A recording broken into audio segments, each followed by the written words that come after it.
School ಐತೆ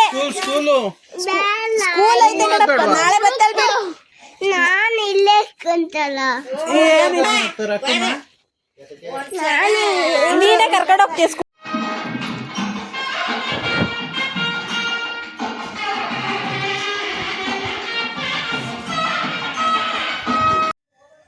ನಮಸ್ತೆ Karnataka, welcome back to Radharavi YouTube channel. ಎಲ್ಲರಿಗೂ ವೈಕುಂಠ ಏಕಾದಶಿ ಹಬ್ಬದ ಶುಭಾಶಯಗಳು. ಇವತ್ತು ನಾನು ಬೆಳಗ್ಗೆನೇ ಮನೆಯಲ್ಲಿ ಬೇಗ ಎದ್ದು ಪೂಜೆನೆಲ್ಲ ಮುಗಿಸ್ಬಿಟ್ಟು ದೇವಸ್ಥಾನಕ್ಕೆ ಹೋಗೋಣ ಅಂತೇಳಿ ರೆಡಿ ಆಗ್ತಾಯಿದ್ವಿ. ನಾನು ಗುರುವಾರ ಶಿರಡಿಯಿಂದ ಬಂದು ಪೂಜೆ ಏನೂ ಮಾಡಿರಲಿಲ್ಲ. ಸೊ ಹಾಗಾಗಿ ಇವತ್ತು ಬೆಳಗ್ಗೆನೇ ಬೇಗ ಎದ್ದು ಪೂಜೆ ಮಾಡೋಣ ಅಂಥೇಳಿ ಬೆಳಗ್ಗೆ ಪೂಜೆ ಎಲ್ಲ ಮುಗಿಸ್ಬಿಟ್ಟು ನಾನು ನಮ್ಮ ಮನೆಯವರು ಬೇಗ ಎದ್ದಿದ್ವು ದೇವಸ್ಥಾನಕ್ಕೆ ಹೋಗಿ ಬರೋಣ ಅಂಥೇಳಿ. ಹಾಗಾಗಿ ಮನೇಲಿ ಎಲ್ಲ ಪೂಜೆ ಮುಗಿಸ್ಬಿಟ್ಟು ದೇವಸ್ಥಾನಕ್ಕೆ ಹೋದ್ವಿ. ನಾವು ದೇವಸ್ಥಾನಕ್ಕೆ ಹೋದಾಗ ಅಂದರೆ ಫಸ್ಟು ನಾವು ಪಾಂಡುರಂಗ ದೇವಸ್ಥಾನಕ್ಕೆ ಹೋದ್ವಿ. ಅಲ್ಲಿ ಇನ್ನೂ ರೆಡಿ ಮಾಡ್ತಾಯಿದ್ರು. ಸೊ ಹಾಗಾಗಿ ಇನ್ನೂ ರೆಡಿ ಮಾಡ್ತಿದ್ರಲ್ಲ ಅಂದರೆ ಪೂಜೆ ಇನ್ನೂ ಸ್ಟಾರ್ಟ್ ಮಾಡಿರಲಿಲ್ಲ. ಸೊ ಹಾಗಾಗಿ ಅಲ್ಲೇ ವೆಯ್ಟ್ ಮಾಡ್ತಾಯಿದ್ವಿ ಪೂಜೆ ಆಗೋವರೆಗೂ. ವೈಕುಂಠ ಏಕಾದಶಿ ಅಂತಂದರೆ ಇದು ಶ್ರದ್ಧಾ ಭಕ್ತಿಗಳಿಂದ ವಿಷ್ಣುವನ್ನು ಪೂಜಿಸುವಂತಹ ಒಂದು ದಿನ ಆಗಿದೆ. ಬಹಳ ವೈಶಿಷ್ಟ್ಯತೆಯನ್ನು ಹೊಂದಿದೆ. ವೈಕುಂಠ ಅಂತಂದರೆ ಏನಪ್ಪ ಅಂದರೆ, ಕುಂಠ ಎಂದರೆ ಅಸಾಮರ್ಥ್ಯ, ವಿಕುಂಠ ಎಂದರೆ ಬದುಕಿನ ನಡೆಯಲ್ಲಿ ಎಂದೂ ಜಾರದವರು ಅಂತೇಳಿ. ಅಂದರೆ ಸಾಕ್ಷಾತ್ಕಾರವಾಗಿ ಮುಕ್ತಿ ಪಡೆದವರು ಎಂದರ್ಥ. ಬದುಕಿನಲ್ಲಿ ಅಸಮರ್ಥ್ಯಗಳನ್ನು ಹೋಗಲಾಡಿಸುವವನು ಎಂಬುದು ಇದರ ಅರ್ಥವಾಗಿದೆ. ಶರೀರ ಮಾಧ್ಯಮ ಖಲು ಧರ್ಮ ಸಾಧನಂ ಎಂಬ ಮಾತಿನಂತೆ ಯಾವುದೇ ಒಳ್ಳೆಯ ಮತ್ತು ನಾವೇನಾದರೂ ಕೆಲಸ ಮಾಡಬೇಕು ಅಂದ್ಕೊಂಡಿದ್ರೆ ದೇಹ ಸದೃಢ ಆಗಿರೋದು ತುಂಬಾ ಮುಖ್ಯ ಆಗಿರುತ್ತೆ.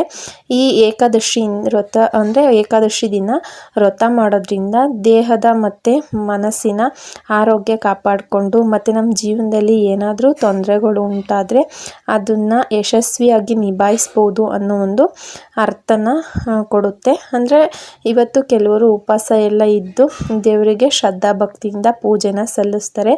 ಇವತ್ತು ಉಪವಾಸ ಇದ್ದರೆ ತುಂಬಾ ಒಳ್ಳೆಯದು ಅಂತ ಹೇಳ್ತಾರೆ. ಅಂದರೆ ಅವ್ರವ್ರ ಆರೋಗ್ಯದ ದೃಷ್ಟಿ ಮೇಲೆ. ಇವಾಗ ಕೆಲವ್ರಿಗೆ ಹುಷಾರಿರಲ್ಲ, ಅವರೆಲ್ಲ ಇರೋಕ್ಕಾಗಲ್ಲ. ಆದಷ್ಟು ಇರೋ ಅಂಥವ್ರು ಇರ್ಬೋದು. ನಾವೇನು ಉಪವಾಸ ಮಾಡಲ್ಲ ಆ್ಯಕ್ಚುಲಿ ಹೇಳ್ಬೇಕು ಅಂತಂದರೆ. ನನಗಂತೂ ಹೆಲ್ತ್ ಪ್ರಾಬ್ಲಮ್ಸ್ ಇರೋದ್ರಿಂದ ಉಪವಾಸ ಏನು ಮಾಡೋಕ್ಕೋಗಲ್ಲ. ಬೆಳಗ್ಗೆನೇ ಬೇಗ ಎದ್ದು ಶ್ರದ್ಧಾ ಭಕ್ತಿಯಿಂದ ಪೂಜೆ ಮಾಡಿ ದೇವಸ್ಥಾನಕ್ಕೆ ಹೋಗಿದ್ವಿ ಅಷ್ಟೇ. ನೋಡಿ ಇಲ್ಲಿ ಪೂಜೆನ ಮಾಡ್ತಾಯಿದ್ದಾರೆ. ಇನ್ನು ಅಲ್ಲಿ ಅಂದರೆ ಉತ್ತರ ಬಾಗಿಲಿನಿಂದ ಅಲ್ಲಿ ಪೂಜೆ ಮಾಡ್ತಾರಲ್ಲ ದೇವ್ರನ್ನೆಲ್ಲ ಇದನ್ನು ಮಾಡಿಕೊಂಡು. ಸೊ ಹಾಗಾಗಿ ಅವರಿನ್ನೂ ಪೂಜೆ ಮಾಡ್ತಿದ್ರು. ಪಕ್ಕದಲ್ಲಿ ತಿರುಮಲ ದೇವಸ್ಥಾನ ಮತ್ತು ಕನ್ನಿಕಾ ಪರಮೇಶ್ವರಿ ದೇವಸ್ಥಾನ ಎಲ್ಲ ದೇವಸ್ಥಾನಗಳಲ್ಲೂ ಸಹ ಪೂಜೆನ ಇಟ್ಕೊಂಡಿದ್ರು. ನಾವು ಇಲ್ಲಿ ಲೇಟ್ ಆಗುತ್ತೆ, ಸರಿ ಆ ಕಡೆ ಪೂಜೆ ಮಾಡಿದ್ರಲ್ಲ ಅಲ್ಲೋಗಿ ಪೂಜೆ ಮಾಡ್ಕೊಬರೋಣ ಅಂತೇಳಿ ಹೋಗಿ. ಇಲ್ಲೂ ಅಂದರೆ ತುಂಬಾ ಜನ ಇದ್ದರು. ನೋಡಿ ಇಲ್ಲಿ ತಿರುಮಲ ದೇವಸ್ಥಾನದಲ್ಲಿ ಆಲ್ರೆಡಿ ಪೂಜೆ ಎಲ್ಲ ಫಸ್ಟೇ ಮುಗಿಸಿದ್ರು. ನಾವಲ್ಲೋಗಿ ಮಂಗಳಾರತಿ ಎಲ್ಲ ತಗೊಂಡು ಪ್ರಸಾದನೂ ಸಹ ಕೊಡ್ತಾಯಿದ್ರು. ಅದನ್ನೆಲ್ಲ ತಗೊಂಡು ದೇವರ ಆಶೀರ್ವಾದ ಪಡ್ಕೊಂಡು ಬಂದ್ವಿ. ಅಲ್ಲೇ 3 ದೇವಸ್ಥಾನದಲ್ಲೂ ಸಹ ಈ ರೀತಿಯಾಗಿ ಮಾಡಿದರು. ಇದು ಕನ್ನಿಕಾ ಪರಮೇಶ್ವರಿ ದೇವಸ್ಥಾನ, ಈ ಕಡೆ ಒಂದು ಆರ್ಯ ವೈಶ್ಯ ದೇವಸ್ಥಾನ ಇದೆ, ಅದರಲ್ಲೂ ಸಹ ಮಾಡಿದರು. ನಾವು ಅಲ್ಲಿ 3 ಕಡೆ ಬೆಳಗ್ಗೆನೇ ನಮಗೆ 3 ಕಡೆ ದರ್ಶನ ಆಯಿತು ಅಂತಲೇ ಹೇಳ್ಬೋದು. ವಿಷ್ಣುವಿನ ದರ್ಶನ ತುಂಬಾ ಚೆನ್ನಾಗಿ ಅಲಂಕಾರ ಎಲ್ಲ ಮಾಡಿದರು. ಇಲ್ಲಿ ಸ್ವಲ್ಪ ಬೇಗನೆ ಪೂಜೆ ಮಾಡಿದರು. ಈ ಕಡೆ ಮಾತ್ರ ಸ್ವಲ್ಪ ಪಾಂಡುರಂಗ ದೇವಸ್ಥಾನದಲ್ಲಿ ಲೇಟ್ ಆಯಿತು. ನಾವು ಅಲ್ಲಿಂದ ಬರೋಷ್ಟರಲ್ಲಿ ಇಲ್ಲೂ ಸಹ ಪೂಜೆ ಎಲ್ಲ ಮಾಡಿ ರೆಡಿ ಮಾಡಿದರು. ದೇವ್ರನ್ನ ತುಂಬ ಚೆನ್ನಾಗಿ ಅಲಂಕಾರ ಎಲ್ಲ ತುಂಬ ಚೆನ್ನಾಗಿ ಮಾಡಿದರು ಅಂತಲೇ ಹೇಳ್ಬೋದು. ನಾವು ದರ್ಶನ ತಗೊಂಡು ಮನೆಗೆ ಹೋಗಿ ಕೆಲ್ಸಕ್ಕೆ ಹೋದ್ವಿ. ಮತ್ತು ಸಂಜೆ ನಾನು ನಮ್ಮಮ್ಮರಿಗೆ ಅಂದರೆ ಶಿರಡಿಯಿಂದ ಬಂದಮೇಲೆ ಪ್ರಸಾದ ಎಲ್ಲ ಬೆಳಗ್ಗೆನೇ ನಾನು ಪೂಜೆ ಮಾಡಿದ್ನಲ್ಲ, ಗುರುವಾರ ಪೂಜೆ ಮಾಡೋಕ್ಕಾಗಲಿಲ್ಲ. ಸೊ ಹಾಗಾಗಿ ಶುಕ್ರವಾರನೇ ಪೂಜೆ ಮಾಡಿಬಿಟ್ಟು ಪ್ರಸಾದ ಎಲ್ಲ ಕೊಟ್ಟು ಬರೋಣ ಅಂಥೇಳಿ ಫಸ್ಟು ಇಲ್ಲಿ ನಮ್ಮ ಅಕ್ಕಪಕ್ಕದ ಮನೆಯವ್ರಿಗೆಲ್ಲ ಕೊಟ್ಟು ಮತ್ತು ನಮ್ಮ ಅತ್ತೆ ಮನೆಗೂ ಕೊಟ್ಬಿಟ್ಟು ಮತ್ತು ಊರಿಗೆ ಹೋಗಿ ನಮ್ಮ ಅಜ್ಜಿರ ಮನೆಗೆಲ್ಲ ಕೊಟ್ಟು ಆಮೇಲೆ ಅಮ್ಮರ ಮನೆಗೆ ಹೋಗಿದ್ವು. ನನಗೆ ಜಾಸ್ತಿ ಸಾಗಿತ್ತು, ಅಲ್ಲೇ ಹೋಗಿ ನನಗೆ ಗುಂಡು ನೋಡೋಂಗಾಗಿತ್ತು. ಸೊ ಹಾಗಾಗಿ ಹೋದ್ವಿ. ನಮ್ಮಮ್ಮನ ಹೋಗೋಷ್ಟರಲ್ಲಿ ನೋಡಿ ಅವರೆಕಾಳು ಸಪ್ಪೆಸರು ಮಾಡೋದಕ್ಕೆ ಅಂತೇಳಿ ಬೇಯೋದಕ್ಕೆ ಇಟ್ಟಿದ್ರು. ನಮ್ಮಮ್ಮ ಇದಕ್ಕೆ ಎಲ್ಲ ಹಸಿರು ಮೆಣಸಿನ್ಕಾಯಿ, ಬದನೆಕಾಯಿ, ಕೊತ್ತಂಬರಿ ಸೊಪ್ಪು, ಬೆಳ್ಳುಳ್ಳಿ ಪ್ರತಿಯೊಂದು ಎಲ್ಲನೂ ಇದಕ್ಕೆ ಹಾಕ್ಬಿಟ್ಟು ಬೇಯಿಸ್ಕೊತಾರೆ. ತುಂಬ ಟೇಸ್ಟಿಯಾಗಿ ಮಾಡ್ತಾರೆ ನಮ್ಮಮ್ಮ ಸಪ್ಪೆಸರು ಅಂತಲೇ ಹೇಳ್ಬೋದು. ನನಗೆ ನಮ್ಮಮ್ಮ ಮಾಡೋ ಸಪ್ಪೆಸರು ತುಂಬ ಇಷ್ಟ. ಈ ಕಡೆ ಹುಣಸೆಹಣ್ಣ ನೆನೆ ಹಾಕಿದ್ದಾರೆ. ನಾವು ಯಾರಾದರೂ ಅಷ್ಟೇ ನಮ್ಮ ಆಂಟಿರೆಲ್ಲ ಸೇರಿದ್ರೆ ನಮ್ಮ ಅಮ್ಮನ ಹತ್ರ ಜಾಸ್ತಿ ಮಾಡಿಸ್ತದೆ ಸಪ್ಪೆಸರು. ಈ ಕಡೆ ರೈಸು ಸಹ ರೆಡಿಯಾಗಿತ್ತು. ಮತ್ತು ನಾವು ಎಲ್ಲ ಕುತ್ಕೊಂಡು ಹಂಗೆ ನೋಡಿರಿ ನಮ್ಮ ಗುಂಡನೇ ವಿಡಿಯೋ ಮಾಡ್ತೀನಿ ಅಂತೇಳಿ ವಿಡಿಯೋ ಮಾಡ್ತಾಯಿದ್ದ. ನಾನೇ ಮಾಡ್ತೀನಿ ಕೊಡು ಅಂತ ಹೇಳ್ಬಿಟ್ಟು ಕೊಟ್ಟು ಎಲ್ಲರ ಹತ್ರನೂ ಆ ಹೇಳು ಅಂತೇಳಿ ಎಲ್ಲರಿಗೂ ನಮ್ಮ ಅಮ್ಮಂಗೆ, ನಮ್ಮ ಅಪ್ಪಗೆ, ನನ್ನ ತಮ್ಮಂಗೆ ಎಲ್ಲರಿಗೂ ಮೊಬೈಲ್ ತಗೊಂಡೋಗಿ ಹತ್ರಕ್ಕೆ ಹಿಡ್ದು ಅವನೇ ವಿಡಿಯೋ ಎಲ್ಲ ಮಾಡಿದ್ದ.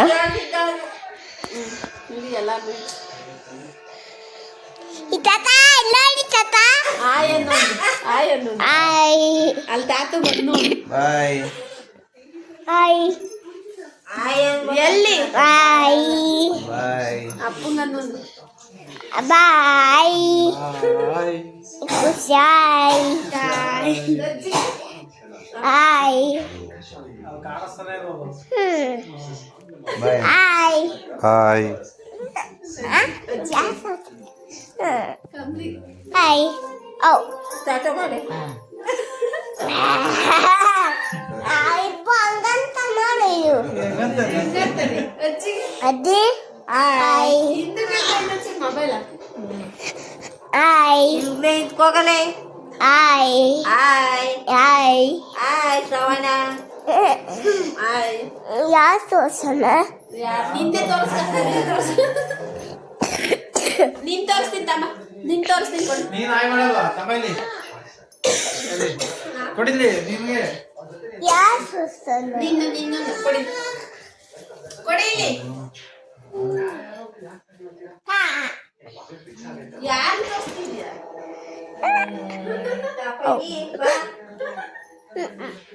ಬೈಲಿ ನಿನ್ ತೋರ್ಸು ನಿನ್ ತೋರಿಸ್ಕ ಇಂದು ಬಿಡ್ಕ ಇಂದು ಹಾಯ್ ಹಾಯ್ ಕಸಿ ಹಾಯ್ ಹಾಯ್ ಮಕ್ಕನೇ ಕಾಣಿಸ್ತಿಲ್ಲ ಅವಳದು ಮಕ್ಕ ಕಾಣ್ತಾತ ಹಾಯ್ ಹಾಯ್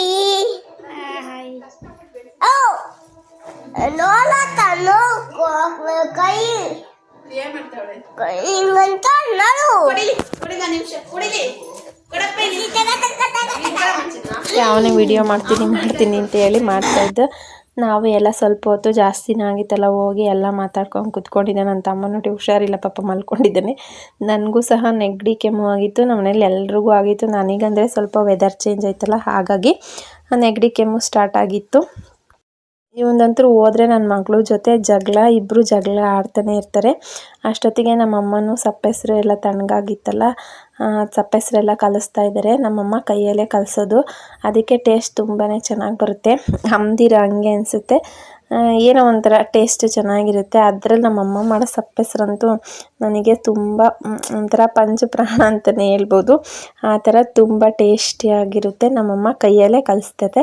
ನೆಕ್ಸ್ಟ್ ಇಲ್ಲಿ ಬೆಳ್ಳುಳ್ಳಿ ಮತ್ತು ಕೊತ್ತಂಬರಿ ಸೊಪ್ಪು ಎಲ್ಲ ಕಲಿಸ್ಕೊಂಡು ಸಪ್ಪೆಸರನ್ನ ರೆಡಿ ಮಾಡಿ ಮುದ್ದೆನೂ ಮಾಡಿತ್ತು.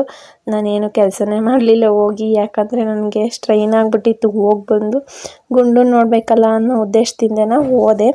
ಪ್ರಸಾದ ಬೇರೆ ಕೊಡಬೇಕಾಗಿತ್ತಲ್ಲ, ಇನ್ನು ಲೇಟ್ ಆಗುತ್ತೆ ಮತ್ತೆ ಅಂತೇಳ್ಬಿಟ್ಟು ಪ್ರಸಾದ ಕೊಟ್ಟು ಗುಂಡನ್ನ ಮಾತಾಡ್ಸ್ಕೊಂಬರೋಣ ಅಂತೇಳಿ ಹೋಗಿದ್ವು. ನಮ್ಮಮ್ಮನೇ ಹೋಗೋಷ್ಟರಲ್ಲಿ ಮಾಡಿತ್ತು ಅಡುಗೆ ಎಲ್ಲ, ಅಂದರೆ ಸಾಂಬಾರೆಲ್ಲ ಮಾಡ್ತಾಯಿತ್ತು. ಇನ್ನೇನು ಮುದ್ದೆ ಒಂದಲ್ವ, ಮುದ್ದೆನೂ ಸಹ ಅಮ್ಮನೇ ಚಳಿ ಬೇರೆ ತುಂಬಾ ಜಾಸ್ತಿ ಇದೆ ಇವಾಗ, ತುಂಬ ಕೋಲ್ಡ್ ಇದೆ. ಅದರಲ್ಲೂ ನಮ್ಮ ಅಮ್ಮರಿರೋ ತೋಟದ ಮನೆ ಆಗಿರೋದ್ರಿಂದ ತುಂಬಾ ಚಳಿ ಇರುತ್ತೆ. ನಾವು ಬೇಗ ಹೋಗೋಣ ಅಂತ ಹೇಳಿ ಹೊರಟ್ವಿ. ಅಮ್ಮ ಅಷ್ಟೊತ್ತಿಗೆ ಊಟ ಮಾಡ್ಕೊಂಡು ಹೋಗಿರಂತೆ, ಬಿಡು ಮತ್ತಿನ್ನೇನು ಹೋಗಿ ಮಾಡ್ತೀಯ ಅಂತಂದರು. ಸೊ ಹಾಗಾಗಿ ಊಟ ಮಾಡ್ಕೊಂಡು ಬರೋಣ ಅಂತೇಳಿ ಅಲ್ಲೇ ಊಟ ಮಾಡಿಕೊಂಡು ಬಂದ್ವಿ.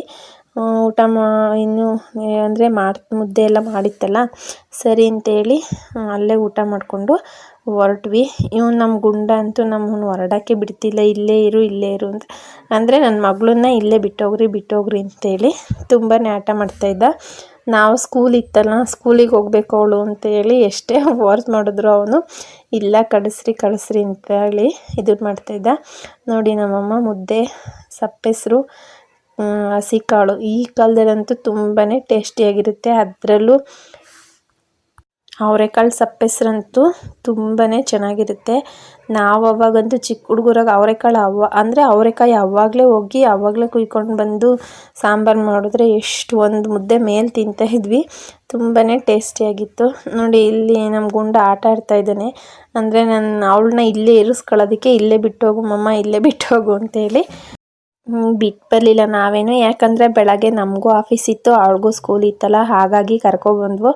ಅವನು ಸಹ ಇವಾಗ ಅಂಗನವಾಡಿಗೆ ಹೋಗ್ತಾ ಇದ್ದಾನೆ. ಹಾಗಾಗಿ ನಮ್ಮನೆಯವ್ರು ಕೇಳ್ತಾಯಿದ್ರು, ಅಂಗನವಾಡಿಗೆ ಕರ್ಕೊಂಡು ಹೋಗ್ತೀಯ ಅಕ್ಕನ ಅಂತಾನ. ಇಲ್ಲ ಆದರೂ ಬಿಟ್ಟೋಗು ಅಂತೇಳಿ ಹಠ ಮಾಡ್ತಾಯಿದ್ದ. ನಾವು ಹೆಂಗೋ ಅವನು ಬಿಡಿಸಿ ನೋಡಿ ಗಾಡಿಗೆ ಹತ್ತಕ್ಕೆ ಬಿಡ್ತಾಯಿಲ್ಲ, ಎಳ್ಕೊತಾ ಇದ್ದಾನೆ. ಅಷ್ಟು ಇದನ್ನು ಮಾಡ್ದ. ಅಂದರೆ ಯಾರೂ ಇರಲ್ವಲ್ಲ ಪಾಪ ಅವನಿಗೂ ಆಟ ಆಡೋದಕ್ಕೆ. ಹಠ ಮಾಡ್ತಾಯಿದ್ದ, ಇಲ್ಲೇ ಇರು ಅಂತ. ಇದ್ದರೆ ಇಬ್ಬರು ಜಗಳ ಆಡ್ತಾರೆ. ಆದರೆ ಬಿಟ್ಟು ಅವನಿಗೆ ಇಷ್ಟ ಸಖತ್ತು, ಇವಳಿಗೂ ಅಷ್ಟೇ ಅವನು ಕಂಡ್ರೆ ಇಷ್ಟ. ಅವನು ಪಾಪ ಇದನ್ನು ಮಾಡ್ತಾನೆ, ಇಲ್ಲೇ ಇರು ಅಂತ. ಸ್ಕೂಲೆಲ್ಲ ಇರುತ್ತಲ್ಲ ಬಿಡೋಕ್ಕಾಗಲ್ಲ ಅಂತೇಳಿ ನಾವು ಇನ್ನೇನು ಹೊರಟ್ವಿ. ನೈಟ್ ಆಗಿತ್ತು ಆಲ್ರೆಡಿ, ನಾವು ಬರೋ ಅಷ್ಟೊತ್ತಿಗೆ 9 ಗಂಟೆ. ಇದಾಗಿತ್ತು ವೈಕುಂಠ ಏಕಾದಶಿ ದಿನದ ಲಾಗು. ಇಷ್ಟ ಆಗಿದ್ದರೆ ಲೈಕ್ ಮಾಡಿ, ಶೇರ್ ಮಾಡಿ, ಕಮೆಂಟ್ ಮಾಡಿ. ಪ್ಲೀಸ್ ಇನ್ನೂ ಯಾರು ನನ್ನ ಚಾನಲ್ನ ಸಬ್ಸ್ಕ್ರೈಬ್ ಮಾಡಿಲ್ಲ ಪ್ಲೀಸ್ ಸಬ್ಸ್ಕ್ರೈಬ್ ಮಾಡಿಕೊಂಡು ವಿಡಿಯೋನ ಪೂರ್ತಿಯಾಗಿ ನೋಡಿ. Thank you friends, bye, take care.